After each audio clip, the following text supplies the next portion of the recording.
Pushpa the rise part 1 के बाद Pushpa the rule part 2 की फैन थ्योरी आज हम आपको इस वीडियो में सुनाने जा रहे हैं। पुष्पाराज ने श्रीवल्ली से शादी कर ली है, ये जानते हुए भी कि जॉली रेड्डी की ऐसी हालत पुष्पाराज ने ही की थी।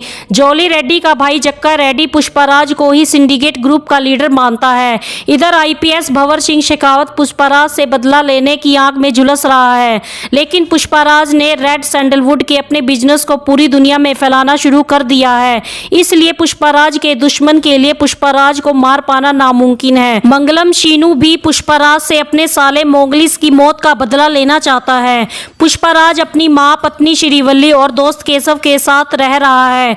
पुष्पाराज का सौतेला भाई आज भी पुष्पाराज और उसकी मां को मुल्टी परिवार का सदस्य नहीं मानता और उनसे नफरत करता है। पुष्पाराज सारी जिंदगी जो इज्जत पाने के लिए तरसता रहा, अब पूरी दुनिया पर राज करके वो इज्जत पाना चाहता है। इसलिए पुष्पाराज रेड सैंडलवुड की डील करने अपने दोस्त केशव के साथ डायरेक्ट जापान के डीलर के पास चला जाता है।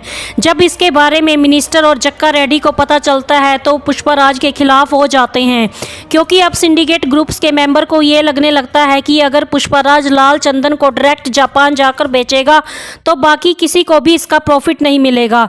इसलिए जब पुष्पाराज जापान से वापस आता है तो मिनिस्टर सिंडिकेट ग्रुप के साथ मिलकर पुष्पाराज को डराने की कोशिश करते हैं, लेकिन पुष्पाराज किसी के आगे झुकने वाला नहीं है। इसलिए पुष्पाराज सिंडिकेट ग्रुप को छोड़कर खुद का एक एम्पायर बिल्ड कर लेता है। फिर एक दिन आईपीएस भंवर सिंह शेखावत पुष्पाराज से मिलने उसके घर आता है। आईपीएस भंवर सिंह शेखावत पुष्पाराज से कहता है कि वो पुरानी बातें भूलकर फिर पुष्पाराज से दोस्ती करना चाहता है। अब आईपीएस भंवर सिंह शेखावत पुष्पाराज से वादा करता है कि वो पुष्पाराज की मदद लाल चंदन की तस्करी जापान तक पहुंचाने में करेगा। अब दोनों के बीच बिजनेस डील हो जाती है। फिर एक दिन पुष्पाराज लाखों का माल अपनी शिप पर लोड करके जापान के डीलर्स के पास जा रहा होता है।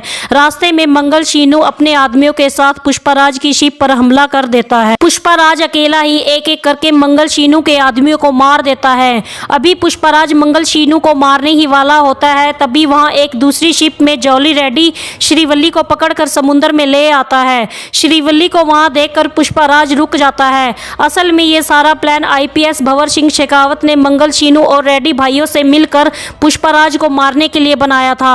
आईपीएस भंवर सिंह शेखावत ने जानबूझकर पहले ही पुष्पाराज से दोस्ती की और फिर जब पुष्पाराज अपनी शिप लेकर जापान जाने के लिए समुद्र में उतरा तब आईपीएस भंवर सिंह ने इसके बारे में मंगल शीनू और रेड्डी भाइयों को बता दिया। श्रीवल्ली की वजह से पुष्पाराज मजबूर हो जाता है और किसी पर भी वार नहीं करता। इसका फायदा उठाकर आईपीएस भंवर सिंह शेखावत भी वहां आ जाता है और आईपीएस भंवर सिंह शेखावत पुष्पाराज को श्रीवल्ली के आगे बेइज्जत करता है और जॉली रेड्डी से पुष्पाराज को पिटवाता है।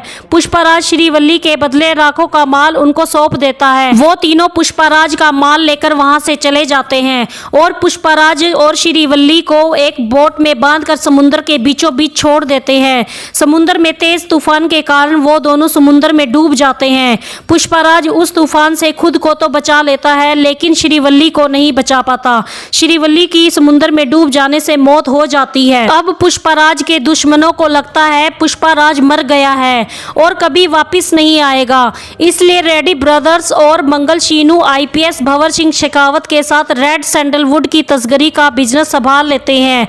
फिर एक दिन मंगल शीनू लाल चंदन के माल को अपने ट्रकों में लोड करवा रहा होता है, तभी वहां पुष्पाराज अपने दोस्त केशव के साथ पहुंच जाता है।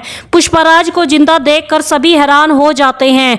पुष्पाराज एक एक करके सबको मारने लग जाता है। मंगल शीनू भी पुष्पाराज के हाथों मारा जाता है। जक्का रेड्डी और जॉली रेड्डी भी वहां पहले से ही मौजूद होते हैं और पुष्पाराज को मारने की कोशिश करते हैं। पुष्पाराज उनको भी मार देता है, लेकिन दोस्तों कहानी अभी खत्म नहीं हुई है, क्योंकि पुष्पाराज का बदला अभी पूरा नहीं हुआ, क्योंकि पुष्पाराज का सबसे बड़ा दुश्मन आईपीएस भंवर सिंह शेखावत अभी जिंदा है। आगे क्या होगा इसके बारे में हम आपको अपनी fan theory video Pushpa part 3 में बताएंगे। तो दोस्तों आज की वीडियो आपको कैसी लगी प्लीज कमेंट करके जरूर बताइएगा। Okay, thank